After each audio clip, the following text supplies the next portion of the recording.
जय सिया राम सबको। मैं लेकर आ गई हूँ बहुत ही प्यारा सा बेटी का विवाह गीत, पारंपरिक बेटी का विवाह गीत है और बहुत ही दर्द भरा है। तो आप लोग सुने और कमेंट बॉक्स में ज़रूर बताएं कि बेटी का विवाह गीत कैसा लगा।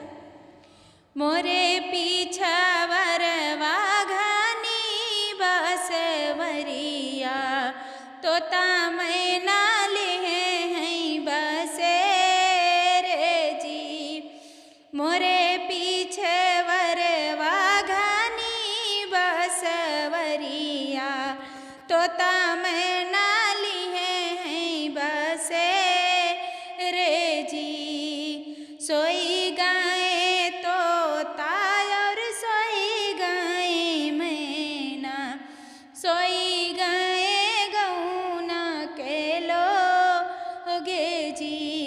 सोई गाए तोता और सोई गाए मैना, सोई गाए गौना के लोगे जी।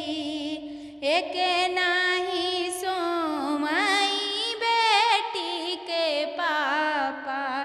जे के दहेजवा कैसो जे जी। एक नहीं सोमाई बेटी के बाबा, जे के दहेजवा के सोचे जी। भीतरा से निकरी है मामी कामन रानी, पापा से बोलै ऋषियाई जी। भीतरा से निकरी है मामी कामन रानी, पापा से बोलै ऋषियाई जी। कैसे कै मोरे स्वामी नींद लागत हैं, जही घर कन्या कुंवारे जी। कैसे के मोरे स्वामी नींद आवत हैं, जही घर बेटी कुंवारे जी। कुछ नहीं सोए धाना, कुछ नहीं जागे, नहीं आवे नींद हमाई जी। कुछ नहीं सोए धाना, कुछ नहीं जागे, नहीं आवे नींद हमाई जी।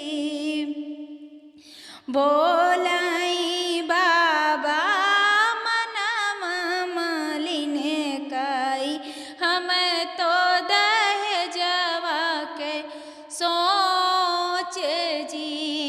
बोलथी बाबा मनम उदस कई, हम का दहेजवा के सोच जी। बेटी जन्म से ऊंची होई पगड़ी, जब धन होई अपार जी।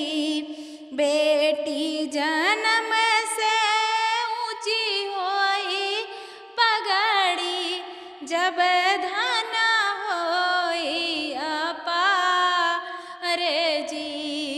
हे प्रभु घर बेटी न दिया, जही घर धन ना होई जी। हे प्रभु वही घर बेटी न दिया, जही घर धन ना होई जी। मोरे पीछवर वरिया तोता मैना लिए हैं बसे रे जी। मोरे पीछवर वाघनी बसवरिया तोता मैना लिए हैं तोता